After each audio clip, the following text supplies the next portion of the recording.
দর্শক, আমরা যেখানে আছি এখানে তার বেড়ে ওঠা, তার শৈশব কৈশোর যৌবনে ভরপুর এই শহরের নাম ঠাকুরগাঁ। আমরা যার কথা বলছি তিনি প্রবীণ রাজনীতিবিদ, বাংলাদেশ জাতীয়তাবাদী দল বিএনপির মহাসচিব মির্জা ফখরুল ইসলাম আলমগীর।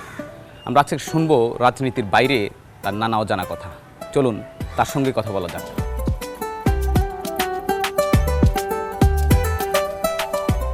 কেমন আছ? ভালো? প্লিজ পরিচয় করে দিই। আমার স্কুলের friends and junior friend Anisul Haque Chowdhury আমার জুনিয়র 1 বছরের, উনি কিন্তু একই স্কুলে পড়েছি আমরা। সে একজন বিশিষ্ট মুক্তিযোদ্ধা এবং সমাজকর্মী। উনি হচ্ছেন আনিসুর রহমান।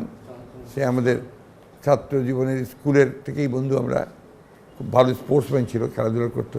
আর এই হচ্ছে আরও ছোটোবেলা, যখন আমি স্কুলে পড়তাম না, ট্রাইসাইকেল চালাতাম। তো ওদের আমার ফুপুর বাসা আর ওদের বাসাটা কাছাকাছি। ওর সঙ্গে আমার শর্ত ছিল যে সে একবার ট্রাইসাইকেল ঠেললে আমি তাকে আমার ট্রাইসাইকেল উঠতে দেবো। এই ধরনের সম্পর্ক তখন থেকেই গড়ে উঠেছে। আমরা স্কুলে এখানে লেখাপড়া শেষ করে যে যার মতো পড়াশোনা করেছি। আমি ঢাকা গেছি, ওরা এখানে পড়াশোনা করেছে, কিন্তু কখনো দূরত্ব হয়নি। আমার সঙ্গে তাদের সম্পর্ক এখন পর্যন্ত অত্যন্ত ঘনিষ্ঠ। আসলেই ওরা আসে, কথা বলি, আমরা নিজেদের পুরনো কথা বলি। এখন পারি না, আগে প্রায় করতাম, বাইরে চলে যেতাম বন্ধুরা একসাথে, এই তেঁতুলিয়া চলে যেতাম, ওই জায়গায় আমরা সময় কাটাতাম।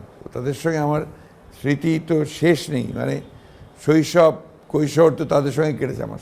সবসময় ফিল করি আর কি, এত স্মৃতি, এত ঘটনা, ওটাকে বিচ্ছিন্ন করে।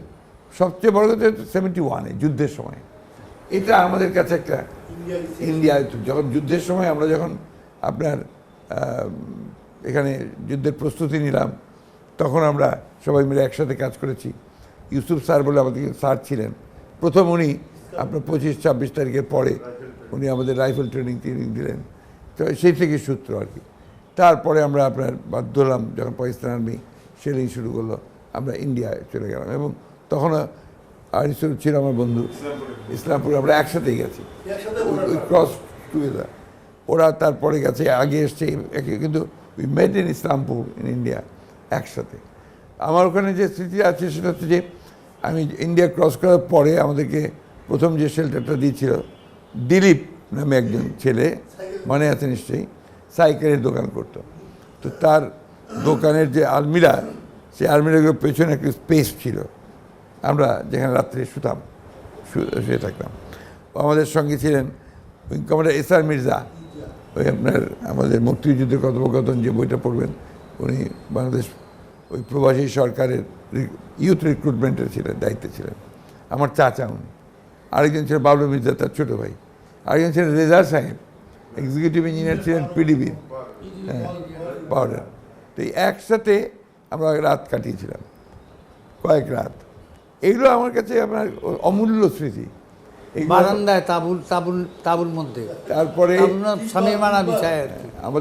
আমার আরেকটা মনে আছে, আমরা ওই একটি স্কুলে আমাদের থাকতে দিয়েছিল, নিচে সব ত্রিপাল বিছিয়ে দিয়েছিল।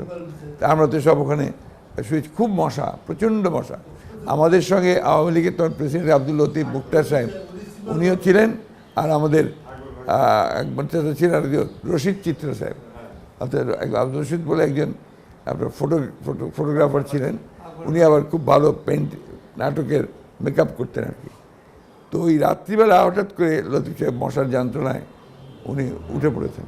উঠে পড়ে ওই রশিদ সাহেবকে বলছেন, রশিদ, এই একটা উত্তম সুচিত্রা সিনেমা দেখবো। মানে উনি তখনকার মানুষ, তো স্বাভাবিকভাবে উনি ওই সিনেমা দেখতে চান, ভারতে এসছেন, ইন্ডিয়াতে এসছেন। এই স্মৃতিগুলো আমার খুব রাগ হলো তখন। আমি বলি, আমরা মারা যাচ্ছি, যুদ্ধ হচ্ছে, আর আপনি সিনেমা দেখতে চান? বলে, মারা তো এমনিও যাবো, অমনিও যাবো, আর সিনেমা দেখে মারা যাই। হ্যাঁ, তো এত চমৎকার মানুষ ছিলেন তখন তারা। এবং যে সম্পর্কটা আমাদের মধ্যে ছিল, সেই সম্পর্কটা, এটা আজকের দিনে এটাকে ঠিক বোঝা যাবে না। ওই সময়টা সবচেয়ে ভালো সময় কেটেছে আমাদের। স্কুলে আমাদের স্মৃতি আছে কয়েকটা। তার মধ্যে একটা আছে আপনার, আমাদের হেডমাস্টার ছিলেন রুস্তম আলী খান সাহেব, খুবই জাদরেল হেডমাস্টার আর কি। তা আমাদের ক্লাস ক্যাপ্টেন ছিলেন তখন গোফরান, মনে আছে তোমার? ও চান্স পেলে আমাদেরকে একটু শাস্তি দেওয়ার ব্যবস্থা করতো। হ্যাঁ, স্যারকে বলে আমরা কোনো একটা দুষ্টামি করেছে ওই কিছু করেছে শাস্তি ব্যবস্থা। তো একবার ওইরকম কি একটা হয়েছে কেউ কমপ্লেন করেছে, তো হেডমাস্টার, আমরা ক্লাস 10-এ পড়ি তখন, সবাইকে লাইন করে দাঁড় করে দিয়েছে। তার মধ্যে আফাজ বলে আমাদের একজন বন্ধু ছিল, ম্যাথমেটিক্সে খুব ভালো ছিল সে। ওর মুখটাই ছিল হাসি হাসি, সবসময় সে হাসি হাসি মুখ। তো ওই স্যার প্রত্যেকে শাস্তি দিচ্ছেন একটা করে বেত, তো আমরা সবাই হাত পাচ্ছি, উনি পাচ্ছি। ওর সামনে যেই গেছেন তো দেখছি হাসছে। এই তুমি হাসছো কেন? না স্যার হাসছে তো। তারপর উনি ওকে খুব মারলেন একেবারে বেত দিয়ে। পরে আবার জড়িয়ে ধরে কাঁদতে থাকলেন, মনে আছে তোমাদের সেই? তো এটা আমি আমার মনে পড়ে যে শিক্ষক তিনি শাস্তি দিচ্ছেন, আবার তিনি সঙ্গে সঙ্গে তিনি এই করছেন, আবেগে আপ্লুত হচ্ছেন। তো এই জিনিসগুলো আসলে মানে আমরা ভুলতে পারি না। ওনার চারদিকে এত বেশি আপনার ই ছিল, লক্ষ্য ছিল, যেমন খেলাধুলা, সেখানে তখন আমাদের স্কুল টপ খেলাধুলা ছিল, রাজশাহী ডিভিশনের মধ্যে সবচেয়ে। পড়াশোনাতে আমাদের সময় এসএসসিতে আমাদের প্রথম হিউম্যানিটিস গ্রুপ থেকে 2জন ফার্স্ট ডিভিশন পেলাম আমরা, হ্যাঁ, আর সায়েন্সে 2জন 6th স্ট্যান্ড করলো, 11th স্ট্যান্ড করলো। তো এটা তারপর থেকেই স্কুলের বারবার করে আপনাদের স্ট্যান্ড করেছে প্লেস প্লেস। তো ওই যে শিক্ষকরা তখন ছিলেন, প্রত্যেকে পার্সোনাল খবর নিতেন, কে কোথায় কী করছে না করছে তারা দেখাশোনা করতেন। Not in Liu of anything না, কোথায় কোন ছাত্রের কোন ঘাটতি আছে, কোন সাবজেক্টের সমস্যা হচ্ছে, এগুলো তারা নিজেরা দেখতেন, এসে সমাধান করতেন। হেডমাস্টার সাহেব প্রায় ছাত্রদের বাড়ি বাড়ি চলে যেতেন, গার্জিয়ানদের সঙ্গে কথা বলতেন। এটা আমাদের একটা বড় রকমের ই ছিল আর কি, কাজ ছিল যেটা আমাদেরকে করতে হতো। তো ওই সময়টার যে শিক্ষা ব্যবস্থা, তার যে শিক্ষকরা, তারা ছিলেন আসলেও শ্রদ্ধেয়। এখন তো শিক্ষা ব্যবস্থা সম্পূর্ণ ভিন্ন দিকে চলে গেছে। ঢাকাতে যখন পড়াশোনা করতো, যে ঢাকা থেকে আসলেই মানে আসার পরেই আমার গ্রামের বাড়ি এখান থেকে প্রায় 12-14 কিলোমিটার, আমাকে নিয়ে আসতো। আমরা সব নাটক করতাম তো, রিহার্সাল তো এগুলো, হ্যাঁ, খেলাধুলা একসাথে। তো মামার কাছে ওনার আব্বার সঙ্গে তখন ছাত্র রাজনীতি জড়িত ছিলাম। ছাত্র রাজনীতি আমরা উই আর ভেরি ক্লোজ। ও আবার ছাত্র ইউনিয়ন মতিয়া গ্রুপ করতো, আর আমরা সব আবার মেনন গ্রুপ ছিলাম আলাদা, but friends, we are very close friends. আপনি যে স্যারের বন্ধু ছিলেন, তো রাজনীতিবিদের বাইরে গিয়ে আপনি মির্জা ফখরুল ইসলাম আলমগীরকে কি বলবেন? বাল্য জীবন যে আমাদের কত সুন্দর কাটছে এটা কল্পনা করতে পারবো না। তা আমি একটা কথাই শুধু বলবো, 71 সালে আমরা রণাঙ্গনে যুদ্ধ করছি, মির্জা আলমগীর ক্যাম্পে ক্যাম্পে যুদ্ধ করছে, আমাদেরকেই উৎসাহিত করছে মির্জা আলমগীর যুদ্ধে যাওয়ার জন্য। একদিন ও ফুটবল কিন্তু খেলতো আর কি আমাদের সঙ্গে, আমরা হোস্টেলে থাকতাম, কিন্তু মাঝে সাথে পড়া বাদ দেয় না, আমাদের সঙ্গে জড়াই যেত। এমন বৃষ্টি, মাঠের এই মাঠ, হাই স্কুল মাঠে এতটা পানি, সমস্ত কাপড় টাপড় ভিজে গেছে, একদম নষ্ট হয়ে গেছে। তখন আমরা তার লুঙ্গি টুঙ্গি দেহেনে বাড়িতে যাওয়ার সাহস তার ছিল না। তার ফুফুর বাড়িতে আশ্রয় নিয়ে এনে প্রতিশোধ দিত, সন্ধ্যার আগে ওই ফুফুর যায় পৌঁছায় দিত। মুক্তিযুদ্ধের কথা যেহেতু আসলো, মুক্তিযুদ্ধের স্পেসিফিক আপনার কোনো স্মৃতি আছে কিনা? মুক্তিযুদ্ধের স্মৃতি তো অনেক। একটা মনে আছে, আমরা একদিন বর্ডারের পাশ দিয়ে একটা রাস্তা দিয়ে আসছি, ওই সময়ে একটা ছেলে, আপনার অল্প বয়স ছেলেটার বোধহয় মেবি 14 or 15, সে লুঙ্গি পরা, কাঁধে ঝোলা আর একটা রাইফেল হাতে। তা কী ব্যাপার তুমি? আমি তো ঠুকরাবাড়ি ক্যাম্প ছিল, ঠুকরাবাড়ি থেকে আসছি। ভাই আমি যুদ্ধে নামছি। তোমার তো বয়স কম। না বয়স কম বললে তো আমি না যুদ্ধ করতেছি, তো আমি নেমে গেছি।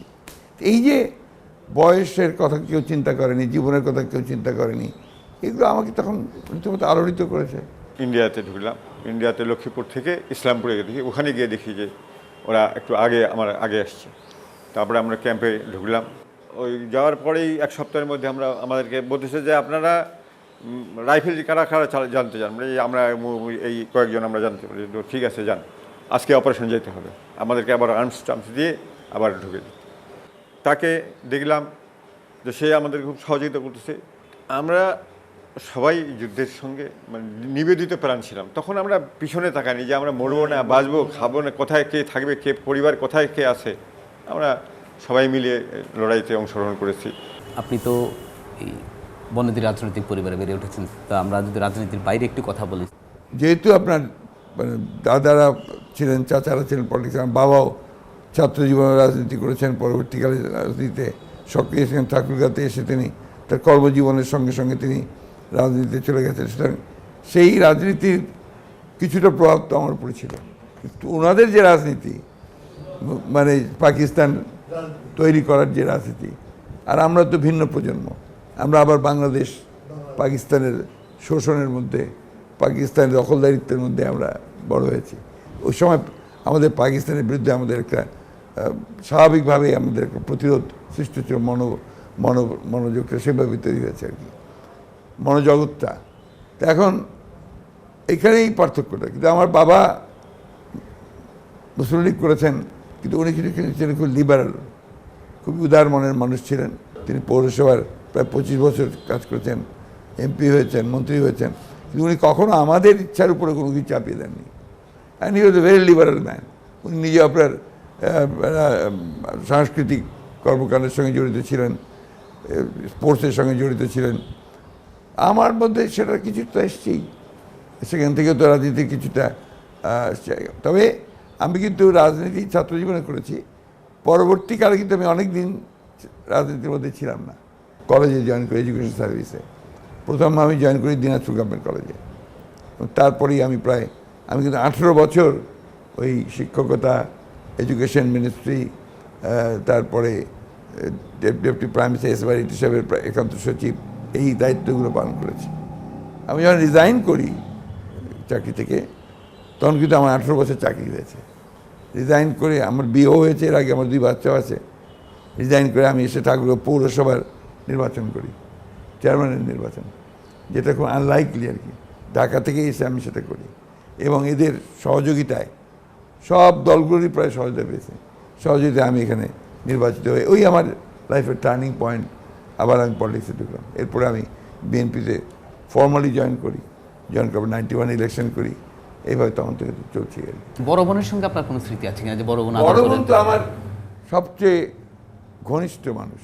মজার ব্যাপার হচ্ছে, আমার বড় বোন কোনোদিন আমাকে নাম ধরে ডাকে না, সে ভাইয়া করে ডাকে। ইনফ্যাক্ট আমার মায়ের পরে আমি তাকে জায়গা দিই। উনি এত বেশি অ্যাফেকশনেট, এটা আমি ঠিক বলে বোঝাতে পারবো না। আমি তখন ঢাকা ইউনিভার্সিটিতে পড়ি, ছাত্র রাজনীতি করি, এসএম হলে থাকতাম, উনি রোকেয়া হলে থাকতেন। উনি তখন পলিটিক্যাল সায়েন্স করতেন, অনার্স করতেন, পড়ছিলেন। তা আমার প্রায় পয়সার অভাব হতো, স্বাভাবিক রাজনীতি করতে কিন্তু কি পয়সার অভাব হয়। তা আমি আপনার প্রায় ওনার হলে, রোকেয়া হলে চলে যেতাম, গিয়ে তার কাছ থেকে পয়সা নিতাম। উনি আমাকে ঠিক সেইভাবেই দেখতেন, এখনও দেখেন, এখনও ঠিক ওইভাবেই খোঁজ খবর নেন আমার আপদে বিপদে, সুখে দুঃখে। বিশ্ববিদ্যালয়ের ছাত্র রাজনীতি শুরু আপনি বাম রাজনীতিতে আপনার রাজনীতিতে শুরু করেছেন। আপনার আমার- বাবা অন্য ইয়েতে ধারা রাজনীতি করতেছে, বাবার সঙ্গে এই বিষয়টা নিয়ে কোনো কন্ট্রাডিকশন হলো? ইনফ্যাক্ট আমার বাবার সঙ্গে প্রচণ্ড তর্ক হতো খাবার টেবিলে, মেইনলি খাবার টেবিলে, এবং সেটা এই রাজনীতি নিয়েই হতো। এবং আমাদের পরিবারে আমার বড় মাও রাজনীতি করতেন, উনিও মুসলিম লীগ করতেন। উনি দিনাজপুর, তখন একটা জেলা ছিলাম, Dinajpur district council vice chairman ছিলেন। চাচা তো বললাম কমিউনিস্ট ছিলেন। ফলে এখানে আপনার পলিটিক্সের চর্চাটা ছিল খুব আর কি। খাওয়ার টেবিলে বসলেই পলিটিক্সের আলোচনা হতো। ন্যাচারালি আমরা তো আইয়ুব বিরোধী, হ্যাঁ, মারাত্মকভাবে আইয়ুব বিরোধী, এবং পাকিস্তান বিরোধী হয়ে গেছে অলরেডি তখন। তো ওনারা তো পাকিস্তানে যে আন্দোলন করেছেন পাকিস্তান সৃষ্টির জন্য, ওনারা বলতেন যে তোমরা তো বুঝবে না আমরা তখন কি অবস্থায় ছিলাম, এটা তোমরা বুঝবে না। আমরা যদি পাকিস্তান না করতাম তাহলে তোমরা এখন এই কথাগুলো বলতে পারতে না, তোমরা ইউনিভার্সিটিতে পড়তে পারতে না, তোমরা চাকরি পেতে না। এগুলো ওনার কথা ছিল আর কি। আমরা বলতাম যে এটা আমাদের প্রাপ্য ছিল, আমরা নিশ্চয়ই পেতাম। তোমরা এইভাবে তোমাদের দল এভাবে শোষণ করছে কেন, কেন ভুল দিকে যাচ্ছে, এই তর্কগুলো সেভাবেই হতো আর কি। তারপরে আপনার এই আজকে প্রায় 52-53 বছর হলো, আমাদের দুঃখটা ওই জায়গায় যে এই আমার বন্ধুরা যারা মুক্তিযুদ্ধে ছিল, মুক্তিযুদ্ধ করেছে, আমরা যে দেশটার স্বপ্ন দেখেছিলাম, সেই স্বপ্নটা আমাদের একেবারেই ভেঙে চুরমার হয়ে গেছে। এই দেশ তো আমরা এইভাবে দেখতে চাইনি। আমরা তো এখানে স্বাধীনতা চেয়েছি, বাক স্বাধীনতা চেয়েছি, কথা বলার স্বাধীনতা চেয়েছি, ভোটের অধিকার চেয়েছি, অর্থনৈতিক সাম্য চেয়েছি। তখন বলা হতো 22 পরিবার, এখন তো 22,000 পরিবার, তারা সমানে আপনার এই দেশকে শোষণ করছে, লুট করছে। তো নাথিং ইজ হ্যাপেনিং। আপনি ক্রিকেট খুব পছন্দ করতেন, নিজে ক্রিকেট খেলতেন। আমার ক্রিকেট পছন্দ করতাম, ভালোবাসতাম, ওটা একটা প্যাশন ছিল বলা যায়। ঠাকুরগাঁতে আমরা ক্রিকেট খেলতাম যখন, তখন এখানে নিজেরা পিচ তৈরি করতাম, আমরা ব্যাট নিজেরা চাঁদা দিয়ে তুলে কিনতাম। এখন তো ক্লাব হয়েছে, সরকার সহযোগিতা করে, আমরা ক্লাব তৈরি করছি। আমি প্রথম এখানে ক্রিকেট টুর্নামেন্ট চালু করি, প্রথম সারাদিন মাঠে পড়ে থাকতাম। আমি দেখি ঠাকুরগাঁ মাঠ এখানে খালি থাকে, খুব কষ্ট হয়। আমরা এখানে স্পোর্টস অ্যাসোসিয়েশন করেছি, সারা টুর্নামেন্ট করেছি, ক্রিকেট টুর্নামেন্ট, বাইরে থেকে টিম আসতো, বাইরের এমনকি শ্রীলঙ্কার প্লেয়াররা এখানে এই মাঠে খেলে গেছে। আমরা জোনাল ক্রিকেট ম্যাচগুলো এখানে নিয়ে এসেছি। নাটক নিয়ে স্বপ্ন ছিল, বড় অভিনেতা হওয়ার কোনো স্বপ্ন ছিল? হ্যাঁ, সেটা ছিল, অভিনেতা হওয়ার শখ ছিল, ভালো আবৃত্তিকার। আমাকে খুব প্রভাবিত করতো তখনকার দিনের কলকাতার তৃপ্তি মিত্র, সৌম্য মিত্র। আমরা তখন তো টেলিভিশন ছিল না, প্রথম দিকে রেডিওতে নাটক শুনতাম। তো ওই রেডিওতে আকাশবাণী কলকাতা থেকে সৌম্য মিত্র, তৃপ্তি মিত্রের নাটক হতো, এটা আমাদেরকে খুবই অ্যাট্রাক্ট করতো। আর এখানে আমাদের মানে ফণিপালিত নামে একজন, কি বলবো, একদিকে অভিনেতা, অন্যদিকে পরিচালক, অন্যদিকে মানে খুবই ভালো মানুষ ছিলেন এবং পাওয়ারফুল অ্যাক্টর ছিলেন, পাওয়ারফুল ডাইরেক্টর ছিলেন। উনি আমাদেরকে স্কুলে থাকতেই আমাদেরকে আপনার নাটকের চর্চা করেন আর কি। আমরা সবাই নাট্যগোষ্ঠী তৈরি করে এখানে অনেকগুলো নাটক করেছি। আমরা সিরাজউদ্দৌলার নাটক এখানে করেছি আনোয়ার হোসেনকে নিয়ে এসে, আনোয়ারা উনি এসছেন এখানে। আমি পরিচালনা করেছি, ওয়ার্ডসের ভূমিকা অভিনয় করেছি। আমরা এই নাটকটা আমাদেরকে তখন খুব আনন্দ দিত খুবই, এবং একটা নাট্যচর্চার মধ্যে দিয়ে যে সামাজিক আন্দোলন গড়ে তোলা যায় সে চেষ্টা আমরা করেছি। প্রথম দিনের গল্প করার আগে আমি একটা কমেন্ট করতে চাই, আমার সমস্ত যে কর্মজীবন, এই আমাদের জিজ্ঞেস করা হয় যে তুমি কোনটা সবচেয়ে বেশি এনজয় করেছ এবং সবচেয়ে সুন্দর সময় তোমার কোনটা, আমি বলবো শিক্ষকতা। আই এনজয়েড ইট। এই জন্যে যে আমি যখন ক্লাসে লেকচার করতাম, আমার ছাত্রদের টোটাল অ্যাটেনশনটা আমার দিকে থাকতো, এবং আমি যে কারণেই হোক, I was not a bad teacher. আমাদের দিনাজপুরে একটা কলেজ আছে, আপনার KBM কলেজ, কাজবক্স মেমোরিয়াল, আমার দাদার নামে কলেজটা। ওখান থেকে আপনার একটা এটা একটা আবার ইতিহাস আছে, এটা না বললে হবে না। এর আগে তখন তো পরীক্ষা হয়ে গেছে, রেজাল্ট বেরিয়েছে, চাকরি বাকরি দরকার। হাবিব ব্যাংক অফ পাকিস্তান, এখানে আমি অ্যাপ্লাই করেছিলাম। তা আমার আব্বা তখন কিন্তু MP, পার্লামেন্টের ওই অ্যাসোসিয়েশন মেম্বার। তো উনি আমি ভাবলাম যে আব্বাকে দিয়ে যদি আমি একটু তদবির করাতে পারি তাহলে বোধহয় আমার চাকরিটা হয়ে যাবে। আমি আব্বাকে এই খাওয়ার টেবিলে বসেই আমি বললাম যে আমি একটা অ্যাপ্লাই করেছি, তুমি একটু বললে বোধহয় ভালো হবে। আমার মুখে দিয়ে উনি তাকালেন, তাকিয়ে বলেন, I am a self made man. আমি যা কিছু করেছি আমি নিজে করেছি, ইউ ট্রাই ইট। এই যে আমার জীবনের একটা শিক্ষা উনি দিলেন, একটা লেসেন উনি আমাকে দিলেন। ওই কথার পরে কিন্তু আমি আর কখনো আমার আব্বাকে এই চাকরি বাকরি বা আমার ক্যারিয়ার জন্য আমি আব্বার সাথে কোনো কথা বলিনি, পরামর্শ নিয়েছি, কিন্তু I did not depend on him. এটা আমার জীবনের একটা সবচেয়ে বড় একটা শিক্ষা। তো আমি আপনার KBM কলেজে যখন প্রথম ক্লাসে নিলাম, 400 ছাত্র। তো ক্লাসে গেছি, আমি তো তখন খুব ইয়াং ছিলাম, একেবারে like you, small boy type. ঢোকার পরে দেখি যে বিভিন্ন রকম আওয়াজ করছে একজন, হ্যাঁ, এই কুকুরের ডাক দেয়, শেয়ারের ডাক দেয়, মুরগির ডাক দেয়, টেইজ করছে আর কি। তো আমরা একটা অ্যাডভান্টেজ ছিল, আমার ভয়েস খুব লাউড ছিল।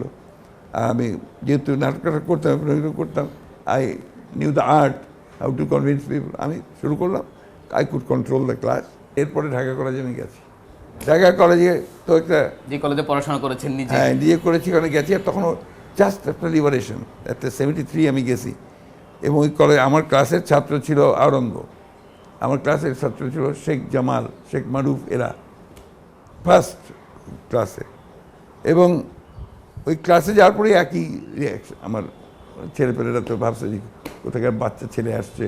হ্যাঁ, আবার বোর্ডের মধ্যে বিভিন্ন রকম কার্টুন এঁকে রেখেছে।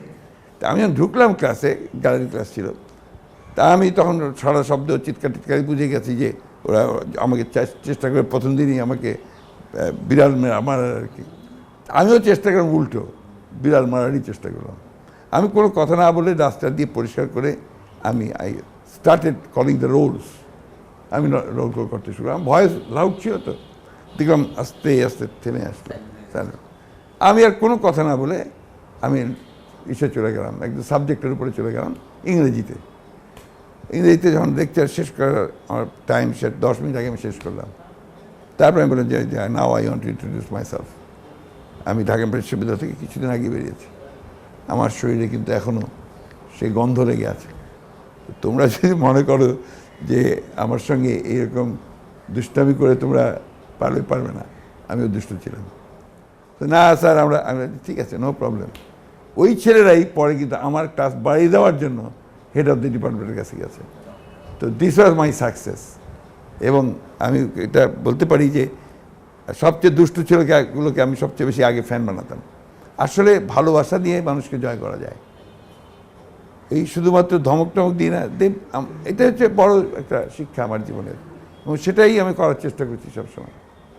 এই ঠাকুরগাঁতে আমি যখন আসলাম, ন্যাশনাল পলিটিক্সে আসলাম, প্রথমবার যখন ইলেকশন করলেন 91-এ, ও খুব ভালো করে জানে, এরা জানে, তখন তো বিএনপি নাই বললেই চলে এখানে।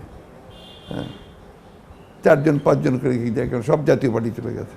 আমার বাবাও চলে গেছিলেন, তো ওদিকে ইদু চৌধুরী সাহেব আমাদের আরেকজন শ্রদ্ধেয় নেতা, উনিও খুব পপুলার লিডার ছিলেন, উনিও চলে গেছিলেন।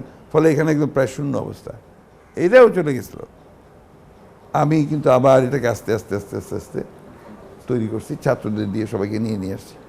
এবং আমার এই চেষ্টাটা এটা আমাকে রেজাল্ট দিয়েছে পরে। এখন আমি এই কথা জোর গলায় বলতে পারি যে Thakurgaon as a district BNP is a very strong party, very strong party. এখন আপনার বাড়িটা একটু স্যার ঘুরে দেখিয়েছেন।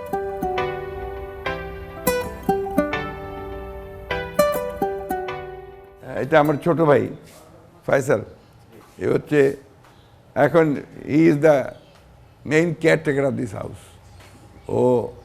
ও রাজনীতিতে আছে, ওখানে ঠাকুরগাঁও পৌরসভার মেয়র হয়েছিল বিপুল ভোটে, এবং আমার বিএনপির এখন জেলার সেক্রেটারি সে আর কি। তো he is active in politics, very much active in politics. এই বাড়িটা তার বয়স হবে প্রায় অ্যারাউন্ড 65 ইয়ার্সের মতো।